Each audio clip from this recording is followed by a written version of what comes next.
안녕하세요. 이번 저널 발표를 맡은 석사과정 유다영입니다. 제가 오늘 발표할 논문은 Hierarchical Hand Gesture Recognition Framework for Sports Referee Training Based EMG and Accelerometer Sensors입니다. 본 논문은 IEEE Transactions on Cybernetics의 2022년 개정한 논문으로 임팩트 팩터는 11.8이며 오토메이션 앤 컨트롤 시스템 분야의 Q1에 해당합니다. 스포츠에서 심판이 되려면 순간순간에 대한 즉각적인 반응과 Official Referee Signals 줄여서 ORS라고 불리는 공식 심판 신호 교육에 익숙해져야 하며 여러 스포츠 게임의 심판을 경험해보며 적응해야 하는 과정이 필요합니다. 하지만 각 게임에는 심판의 수가 정해져 있으며 어떠한 팀도 경력이 없는 심판이 심판하는 것을 원하지 않기에 초보 심판은 프로게임의 심판이 되기 어렵습니다.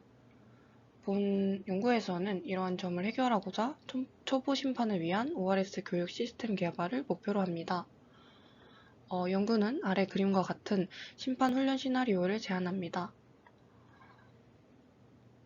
그림과 같이 먼저 피험자는 묘 밴드를 착용하고 ORS 그라운드 트루스로 주석이 달린 사전 녹화된 프로스포츠 경기 비디오를 시청합니다. 영상 시청 시 피험자는 언제든지 자신의 판단에 따라 자유롭게 ORS를 할 수 있으며 ORS 인식 기술을 통해 피험자의 제스처를 감지하고 분류합니다. 여기 인식된 제스처를 준석이 달린 실측과 일치시킨 후에 교육 시스템은 피험자에게 정확성을 보고하고 피험자가 위반 또는 파울을 놓친 경우 경고를 주는 순서로 진행되었습니다. 데이터는 11명의 피험자가 묘 밴드를 착용하고 제스처를 반복 수행하여 취득하였습니다. 묘 밴드는 8채널의 EMG를 200Hz로 3축의 가속도 센서를 50Hz로 측정하였고 우측의 그림과 같이 농구 ORS에 대한 9가지 유형의 라지 모션과 시스템 제어를 위해 12가지 유형의 서틀 모션 제스처를 수행하였습니다. 이후 결과에서 계속 언급되겠지만 이렇게 농구 ORS의 9가지 제스처를 라지 모션, 그리고 12가지 손을 움직이는 비교적 작은 제스처를 서틀 모션이라고 하며 이 둘을 합친 총 21개의 제스처를 퓨스트 제스처라고 칭하였습니다. 이러한 제스처는 2.5초씩 측정되었고 21개의 제스처를 각 10회 21개 제스처를 각 10회 11명이 반복하여 총 2310 제스처 데이터를 획득하였습니다. 이후 외부 노이즈 영향을 제거하고 시그널 엠벌럽을 얻기 위해 3가지 전처리 단계를 진행하였습니다. 먼저 신호의 DC 오프셋을 제거하기 위해 데이터에서 EMG 및 각속도 센서 로 시그널의 평균을 빼고 EMG 신호의 모든 데이터 포인트에 프레이브 렉티피케이션을 적용하여 신호값의 절대값으로 변경하여 음수값을 제거하였으며 마지막으로 신호 스무딩을 위해 로우 패스 필터를 적용하였습니다. 전처리 후 2.5초의 손 제스처 신호는 앞에 0.5초와 마지막 0.5초를 제거한 후 1.5초만을 사용하였습니다. 여기서 EMG는 200Hz로 그리고 가속도 센서는 50Hz로 측정되었기 때문에 EMG 신호의 경우 300개의 샘플과 가속도 센서의 경우 75개의 샘플을 획득하였고 이후 최대값, 최소값을 기준으로 노멀라이즈 되었습니다. 본 연구에서 피처 추출을 위해 2가지 방법을 사용하였는데 첫 번째로는 신호에 대한 사전 지식을 기반으로 타임 도메인, 프리퀀시 도메인에서 수작업으로 추출하는 핸드크래프티드 피처와 사전 지식 없이도 대표적인 피처를 추출 가능한 딥 빌리프 네트워크스 DBN 딥러닝 모델을 사용하여 추출하는 방법을 함께 사용하였습니다. 먼저 핸드크래프티드 피처는 테이블 1과 같이 일반적으로 사용되는 피처를 추출하였습니다. 여기서 EMG는 8채널 각각에 대해 피처를 추출하였기에 8디멘션 피처가 뽑힌 것을 알 수 있고 가속도의 경우 3축 가속도 센서에 대해 각각 1개씩 3개와 매그니튜드 값 1개에 대해 추출되어 총 4x(n) 디멘션 형태로 추출되었습니다. 이렇게 추출된 데이터는 디멘션 크기가 크기 때문에 래퍼 메서드를 사용하여 피처 셀렉션을 적용하였습니다. 다음으로 딥러닝의 일종인 딥 빌리프 네트워크스 DBN 모델을 사용한 피처 추출 방법입니다. DBN은 입력층과 히든 레이어로 구성된 Restricted Boltzmann 머신인 RBM을 블록처럼 여러 층으로 쌓아 연결된 확률적 제너레이티브 모델을 말합니다.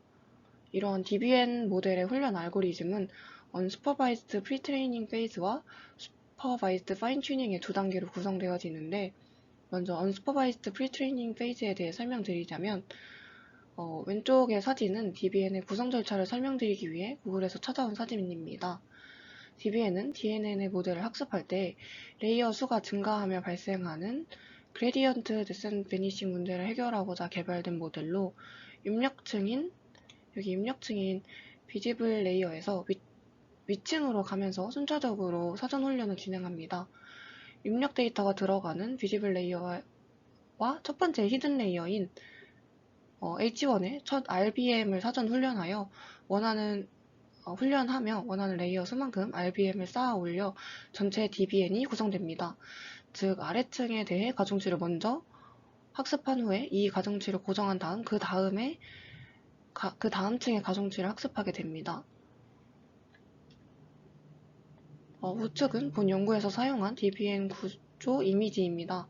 본 연구에서 사용된 RBM은 입력 데이터가 실제 값이므로 보시다시피 가우시안 RBM이 4개로 구성된 DBN이며, 아래에서부터 사전 훈련 후 윗방향으로 순차적으로 진행되는 것을 확인할 수 있습니다. 이렇게 Unsupervised Pre-training 단계에서 얻은 웨이트와 바이어스는 Supervised Fine-tuning 단계에서 Initial Weight와 바이어스로 사용되어 원하는 출력인 제스처 수행 시 실제 값을 출력하기 위해 여기 파이널 레이어를 추가하게 됩니다. 그림에서 볼 수 있듯이 원하는 출력의 오차와 모델의 프레딕션 아웃풋을 계산한 다음에 백프로파게이션을 사용하여 웨이트를 옵티마이즈하여 성능을 높일 수 있습니다. 본 연구에서는 제스처 인식에서 널리 사용되며 데이터셋의 디시전 바운더리가 비선형이기 때문에 Radial Basis Function 커널을 사용한 SVM을 3개 사용하여 Hierarchical Recognition 시스템을 구상하였습니다. 첫 번째 단계의 SVM에서는 핸드크래프티드 피처를 사용하여 입력 신호를 라지모션과 서틀모션으로 대략적으로 분류하고, 여기 두 번째 단계에서는 2개의 SVM을 사용하여 핸드크래프티드 피처와 DBN 피처에 대해 라지모션과 서틀모션이 분리되어 트레이닝 되었습니다. 레코그니션 시스템의 평가 방법으로는 파이폴드 크로스 밸리데이션과 리브원 파티시펀트 아웃 크로스 밸리데이션이 사용되었습니다. 모두 잘 아시고 계시겠지만 파이폴드 크로스 밸리데이션은 트레이닝 데이터를 랜덤하게 5폴드로 나누고 이 중에 한 폴드를 테스트 셋으로 사용하고 나머지 4개의 폴드를 훈련 셋으로 사용하는 방법입니다. 두 번째로는 리버원 파티시펀트 아웃 크로스 밸리데이션인데, 이 방법은 트레이닝 시그널을 서브젝트가 11명이므로 그림상 여기 n이 11이고 11 조각으로 나눈 후에 11폴드 크로스 밸리데이션을 수행하는 방법입니다. 각 트레이닝 셋은 10명의 피험자 시그널로 구성이 되며 나머지 1명의 시그널은 테스트로 사용됩니다. 본 연구에서는 일반적으로 트레이닝 셋에 피험자의 신호가 포함되지 않을 경우 좋은 리코그니션 값을 얻기 어렵기 때문에 리브원 파티시펜트 아웃 크로스 밸리데이션 결과를 더 중점적으로 확인하였습니다. 다음은 DBN 모델에서 파라미터 영향을 조사한 결과입니다. RBM과 DBN의 배치 사이즈는 100으로 러닝 레이트는 0.1로 설정되었으며 리코그니션 정확도를 얻기 위해 리브원 파티시펜트 아웃 크로스 밸리데이션을 사용하였습니다. 첫 번째로 DBN 모델에서 사용한 RBM의 종류에 따른 결과입니다. 테이블 2는 바이너리 또는 가우시안 노드를 사용한 조합의 정확도를 보여줍니다. 결과를 보면 4개의 가우시안 RBM을 사용할 경우 가장 높은 리코그니션 레이트가 향상되는 것을 확인할 수 있으며, 여기 첫 번째 실험을 기반으로 DBN을 구성하기 위해 가우시안 RBM의 개수에 따른 영향을 추가로 조사해왔습니다. 결과 4개의 RBM을 사용할 때 모든 데이터셋에서 가장 좋은 성능을 보였습니다. 마지막으로 RBM을 트레인 후 백프로피게이션을 통해 DBN을 옵티마이즈 할 때 사용하는 RBM과 DBN의 에폭 수를 결정하기 위해 실험을 진행하였습니다. 피겨 6는 에폭 수에 따른 인식 정확도를 보여줍니다. 여기 먼저 첫 번째 라지모션의 경우 DBN 에폭이 200 그리고 RBN 에폭이 50일 때 가장 높았으며, 그리고 서틀모션 역시 DBN의 에폭이 200 그리고 RBN이 50일 때 가장 높은 정확도를 얻었습니다. 라지모션과 서틀모션을 모두 사용한 퓨전 제스처의 경우 DBN 에폭이 400 그리고 RBN 에폭이 50일 때 가장 높은 성능을 도출하였습니다. 이러한 결과를 기반으로 다른 실험에서 다양한 종류의 제스처에 대해 각각 다른 DBN 구조를 구성하였습니다. 다음으로 라디모션, 서틀모션, 그리고 퓨전 제스처를 사용하여 본 연구에서 제안한 레코그니션 시스템과 다른 연구를 비교하였습니다. 먼저 테이블 4는 각 데이터 셋에서 사용한 핸드크래프티드 피처를 보여줍니다. 이 피처들과 DBN 피처를 연결하여 각 제스처 데이터 셋에 대한 SVM 분류기를 트레이닝했습니다. 테이블 5는 DBN만을 사용했을 때와 그리고 핸드크래프티드 피처를 사용하여 제스처 인식 방법을 제안한 이전 논문, 그리고 본 연구에서 제안한 방법에 대한 레코그니션 정확도를 비교한 결과입니다. 결과 리뷰한 파티시펜트 크로스 밸리데이션 평가 측면에서 제안한 방법이 다른 두 방법보다 우수하였으며, 퓨스드 제스처 데이터를 사용할 경우 다른 두 데이터보다 모든 종류 제스처에서 피처를 찾아야 하기 때문에 정확도가 감소한 것을 확인할 수 있었습니다.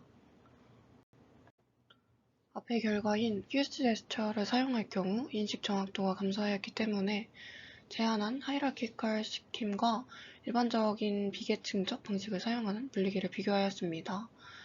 비교해 사용한 피처는 더 적은 시간으로 피처 추출이 가능한 핸드크래프티드 피처가 사용되었습니다.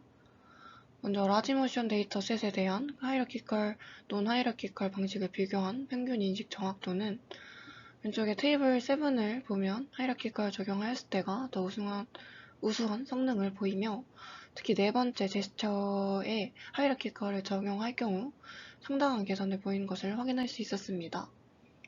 서틀모션의 경우에도 하이라키컬을 사용하였을 때 더 좋은 성능을 보였는데, 특히 세 번째 제스처에서 상당한 개선을 보였지만 여섯 번째 제스처에서는 인식 정확도가 떨어진 것을 알 수 있었습니다. 이는 여섯 번째 제스처가 그림과 같이 엄지와 검지를 잡는 여섯 번째 제스처가 가속도와 EMG 센서 모두에서 약하게 감지되기 때문이며, 이렇기 때문에 최종 어플리케이션에서는 혼동을 피하기 위해 이 제스처를 제외하였다고 합니다. 피겨 7은 제한된 하이라키컬 메소드와 논 하이라키컬 메소드의 컴퓨전 매트릭스를 나타냅니다. 이를 통해 전반적으로 하이라키컬 메소드가 리코그니션 결과를 개선할 수 있음을 나타냅니다. 마지막으로 컨클루션입니다. 본 연구는 묘 밴드를 착용 후 사전 녹화된 프로 경기를 관람하면서 정확한 심판 신호를 하는지 인지할 수 있는 스포츠 심판 훈련 시스템을 제안하였습니다. DBN의 다양한 구조를 조사하고 데이터셋에 적합한 파라미터를 찾았으며 입력 제스처를 분류하기 위해 하이라키컬 스킴을 제안하였습니다. 연구의 한계점으로는 묘 밴드를 손에서 먼 팔뚝에 착용하기에 손가락 기반의 제스처들은 EMG, 가속도 센서 모두에서 신호가 약하기 때문에 인식 정확도가 떨어진다는 점입니다. 본 연구에서는 최종 어플리케이션에서 이런 제스처를 제외하였다고 하였지만 실제로 리얼리스틱한 환경에서 제스처 분류하기 위해서는 이런 제스처일수록 잘 분류해야 되기에 추가적인 분석 방법이 필요하다고 생각하였습니다. 이전까지 읽었던 EMG 논문들은 딥러닝의 복잡한 모델을 사용하여 분류 성능을 높이는 목적의 연구들이 많았는데, 이렇게 피처 추출에만 딥러닝을 사용하고 간단한 분류기인 SVM을 3번 사용하여 하이라키컬 모델로 구성하여 좋은 성능을 낸 점이 흥미로워 저널 미팅 논문으로 선택하게 되었습니다. 지금까지 발표 들어주셔서 감사합니다.